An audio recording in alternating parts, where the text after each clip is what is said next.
بسم اللہ الرحمن الرحیم۔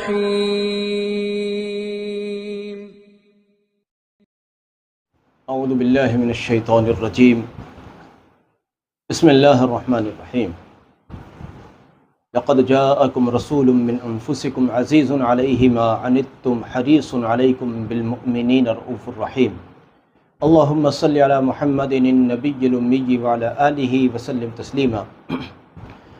عظمت خاتم الانبیاء صلی اللہ علیہ وسلم کے اگلے درس کے ساتھ حاضر خدمت ہیں۔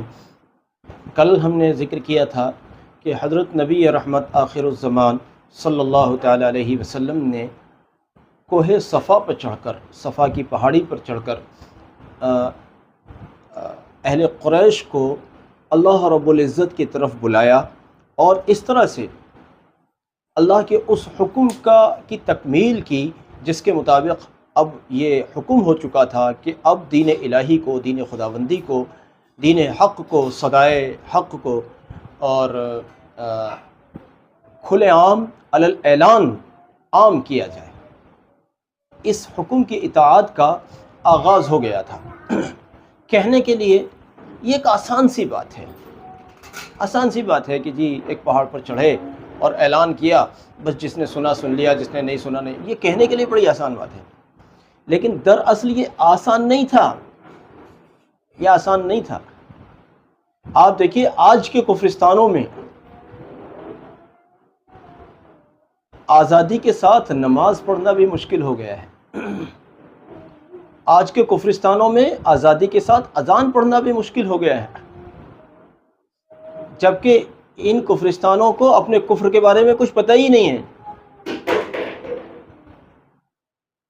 وہ لوگ متشدد تھے، اپنے کفر پر جمے ہوئے تھے مضبوطی کے ساتھ۔ جو لوگ کفرستان کے ماحول میں رہتے ہیں وہ لوگ اس بات سے واقف ہیں۔ تو نبی صلی اللہ علیہ وسلم نے جو وہ صدا بلند فرمائی، وہ کوئی آسان کام نہیں تھا۔ ایک طرح سے یہ کہیے، وہ جو سارے جو آداب اور القاب دے رکھے تھے قوم نے آپ صلی اللہ علیہ وسلم کے اوصاف حمیدہ کی بنیاد پر، کوئی امین کہتا ہے تو کوئی صادق کہتا ہے تو کوئی ایک نمایاں نوجوان کہتا ہے، کوئی اس طرح کے جو القاب سے یاد کیا جاتا تھا حضرت محمد صلی اللہ علیہ وسلم کو۔ یوں کہہ لیجئے کہ کوہ صفا پر چڑھ کر اس اعلان کرنے کے بعد نبی صلی اللہ علیہ وسلم نے سب سے بڑی قربانی جو دی ہے، سب سے بڑی قربانی جو دی ہے، وہ اپنی عزت اور اپنے وقار کی قربانی دی ہے۔ ظاہری اعتبار سے اصل وقار تو حق میں ہی ہے، ظاہر بات ہے، لیکن جو ایک ظاہری وقار بنا ہوا تھا، سب سے پہلے اس ظاہری وقار کو قربان کیا ہے۔ نبی صلی اللہ علیہ وسلم سے بڑھ کر حکیم کون ہو سکتا ہے؟ نبی صلی اللہ علیہ وسلم سے بڑھ کر حکمتوں کو جاننے والا کون ہو سکتا ہے؟ نبی صلی اللہ علیہ وسلم سے بڑھ کر ذہین کون ہو سکتا ہے؟ نبی صلی اللہ علیہ وسلم پر براہ راست نزول وحی ہوتی ہے، اور جس شخص پر نزول ہوتا ہو وحی کا، اس سے زیادہ فہم و فراست کا مالک کون ہو سکتا ہے؟ ویسے بھی ہم کہتے ہیں کہ ہر دور میں نبی جو ہوتے ہیں، علم کے لحاظ سے، عمل کے لحاظ سے، تقوی و طہارت کے لحاظ سے، اللہ کی معرفت اور اللہ کے عشق کے لحاظ سے، اللہ کی قرب اور اللہ سے تعلق کے لحاظ سے، اللہ کی محبت اور اللہ کی چاہت کے لحاظ سے، سب سے بڑھ کر نبی ہوتا ہے اپنے وقت میں۔ ہر نبی، جس دور کے نبی کی بات کریں تو وہ نبی اس وقت کا سب سے بڑا ولی اللہ ہوگا۔ دوسرا کوئی کتنا بھی بڑا کسی بھی ولایت کے درجے پر ہو، اگر وہ نبی نہیں ہے تو وہ کسی نبی کا مقابلہ نہیں کر سکتا۔ اور ہمارے نبی حضرت محمد صلی اللہ علیہ وسلم وہ تو سید الانبیاء ہیں، ان کا مقابلہ کون کرے گا؟ ان کا مقابلہ ساری کائنات مل کر نہیں کرتی۔ تو اتنا اولو العزم نبی، اتنا ذہین اور اتنے عظیم الشان علوم کے مالک، باوجود کے امی ہیں، باوجود کے امی ہیں۔ امی کے متعلق اگر لفظ امی آ گیا ہے زبان پر تو اب سنیے تھوڑی سی بات۔ پچھلے دنوں ایک لفظ امی پر ایک بوال شروع ہوا تھا، مجھے اس کی تفصیل میں تو نہیں جانا ہے۔ تو مجھ سے میرے ساتھیوں نے کہا تھا کہ آپ سب سے زیادہ آپ کوشش کریں کہ آپ لفظ امی کی وضاحت کریں. تو میں نے اس وقت میں کہ چلو کسی موقع سے کریں گے، تو اس وقت میں اس کو میں نے نظر انداز کیا تھا. میں نے کہا کسی موقع سے کریں گے. وہ موقع پھر آ بھی نہیں سکا اور بات بھی تھوڑی سی آئی گئی سی ہو گئی. اچانک یہ لفظ امی چڑھا ہے تو میں ذرا 2-3 لفظوں میں اس کے متعلق عرض کرتا ہوں. ہمارے نبی صلی اللہ علیہ وسلم امی ہیں. جانتے ہیں امی کس کو کہتے ہیں؟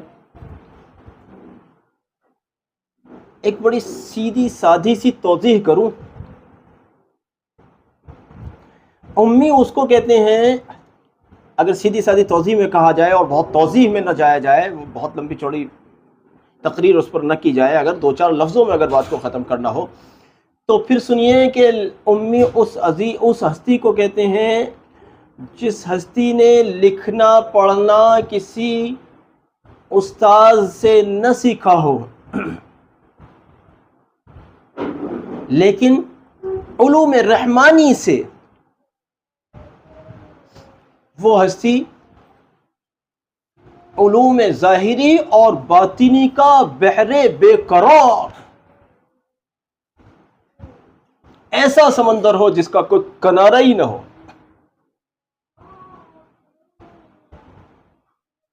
جس ہستی کو براہ راست علوم دیے گئے ہوں. اصل میں اللہ رب العزت کا صفاتی نام ہے علیم، العلیم. اللہ رب العزت کا یہ جو نام مبارک ہے العلیم، یہ اللہ کا صفاتی نام ہے. علیم میں اور عالم میں ایک بڑا فرق ہوتا ہے. علیم میں اور عالم میں ایک فرق ہوتا ہے. علیم وہ ذات ہے جس نے علم حاصل نہ کیا ہو، بلکہ اس کی صفت ہی ہو علیم ہونا، اور وہ ذات صرف اللہ کی ہے. وہ علیم ذات صرف اللہ کی ہے. اور جتنے زمین پر چلنے والے، جاننے والے، علم کو جاننے والے ملتے ہیں، یہ عالم ہیں. علیم وہ ذات ہے جس کی صفت ہی جاننا ہو، علم جس کی صفت ہو. اور عالم وہ ہوتے ہیں جن کا علم محنت کر کے انہوں نے حاصل کیا ہوتا ہے، انہوں نے اس کے لیے محنت کی ہوتی ہے. کسی تعلیمی ادارے میں وہ گئے ہوتے ہیں اور پھر انہوں نے کتابوں کو پڑھا ہوتا ہے، انہوں نے اہل علوم کو پڑھا ہوتا ہے، ان سے پڑھا ہوتا ہے، ان کی مجلسوں میں جا کر شرف تلمذ حاصل کیا ہوتا ہے، انہوں نے زانوِ تلمذ حاصل کیا ہوتا ہے. تو وہ لوگ عالم ہوتے ہیں. یہ فرق ہے علیم میں اور عالم میں. اور علیم صرف اللہ کی ذات ہے، علاوہ کوئی علیم نہیں ہے. اس علیم بذات الصدور نے اپنے خزانہ علم سے، اپنی صفت علیمی سے حضرت نبی اکرم صلی اللہ علیہ وسلم کو علوم عطا فرمائے.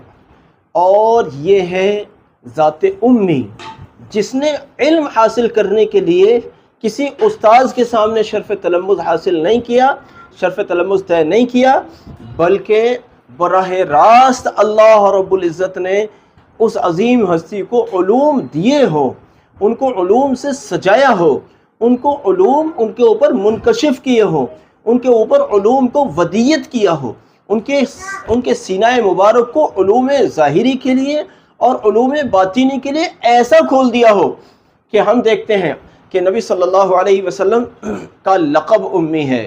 نبی صلی اللہ علیہ وسلم کسی مدرسے میں، کسی یونیورسٹی میں، کسی کالج میں، کسی اسکول میں گئے بھی نہیں اور اس وقت میں ہوتے بھی نہیں تھے. اس کے باوجود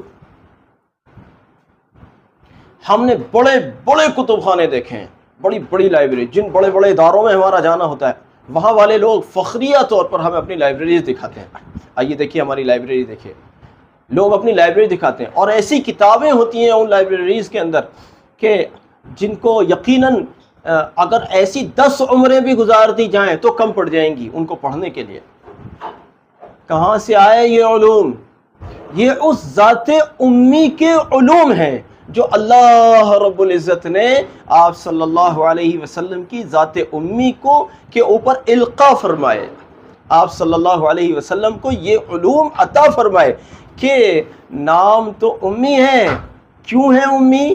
کیونکہ ظاہراً کسی کے پاس پڑھنے لکھنے نہیں گئے، لیکن علم کا کمال یہ ہے کہ جب سے تشریف لائے ہیں، جب سے لے کر آج تک علماء و ماہرین اور محققین اور فلاسفیوں کے قلم رکے ہی نہیں ہیں۔ اس کے علاوہ دنیا میں جتنی ترقیاں آپ دیکھ رہے ہو، چاہے وہ ترقیاں ظاہری ہوں، چاہے وہ باطنی ہوں، چاہے وہ دینی ہوں، چاہے دنیاوی ہوں، کسی بھی قسم کی ترقیاں ہوں، ساری کی ساری ترقیاں حضرت نبی اکرم شفیع اعظم خاتم الانبیاء صلی اللہ علیہ وسلم کا طفیل ہیں۔ ورنہ تو یہی انسان اب سے پہلے بھی تھا، کبھی ہوا میں نہیں اڑا، یہی انسان اب سے پہلے بھی تھا، کبھی سمندروں کی تہوں میں جا کر واپس نہیں آیا، یہی انسان اب سے پہلے بھی تھا، کبھی اپنے ملک میں بیٹھ کر دوسرے ملکوں پر اس طرح سے وہیں بیٹھے بیٹھے حملہ کرنے کی صلاحیت اس کے اندر پیدا نہیں ہوئی۔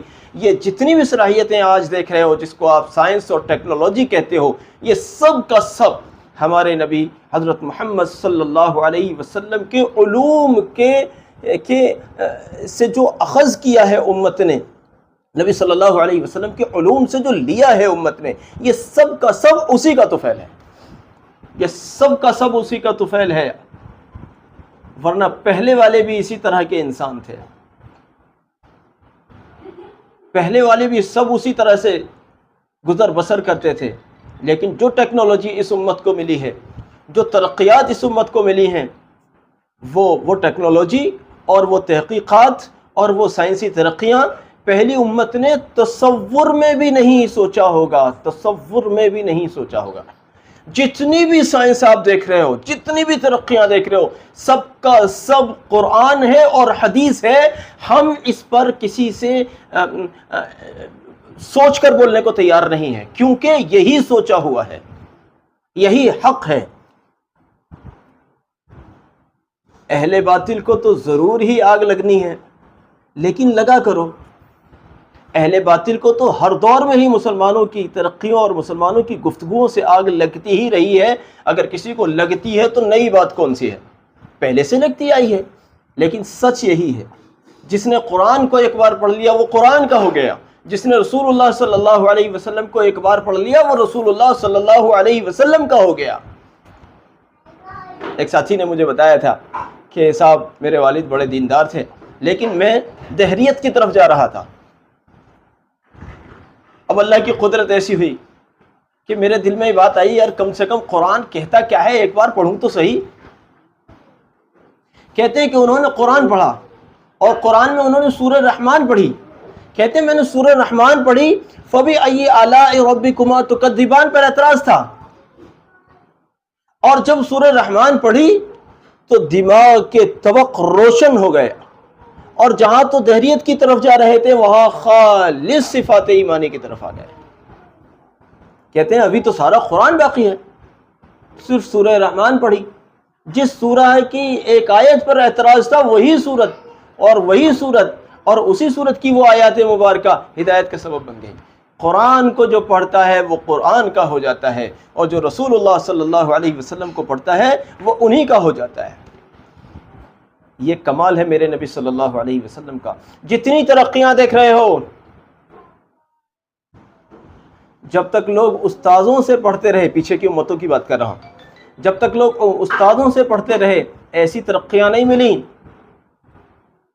اور جب لوگوں نے امی لقب حضرت نبی اکرم صلی اللہ علیہ وسلم سے پڑھا یا ان کے شاگردوں سے پڑھا تو پھر امت نے ترقی کی۔ جتنی بھی ترقیاں سب بطفیل نبی اکرم صلی اللہ علیہ وسلم ہیں۔ میں اس مضمون کو اتنے اچھے سے بیان نہیں کر سکا جتنے اچھے سے اس کو بیان کرنے کا حق ہے، لیکن یہ بات سمجھ لیجئے اس میں بہت زیادہ گہرائی ہے، اس پر 10 دن بھی تقریر کی جا سکتی ہے اور وہ تھوڑا پڑ جائے گا۔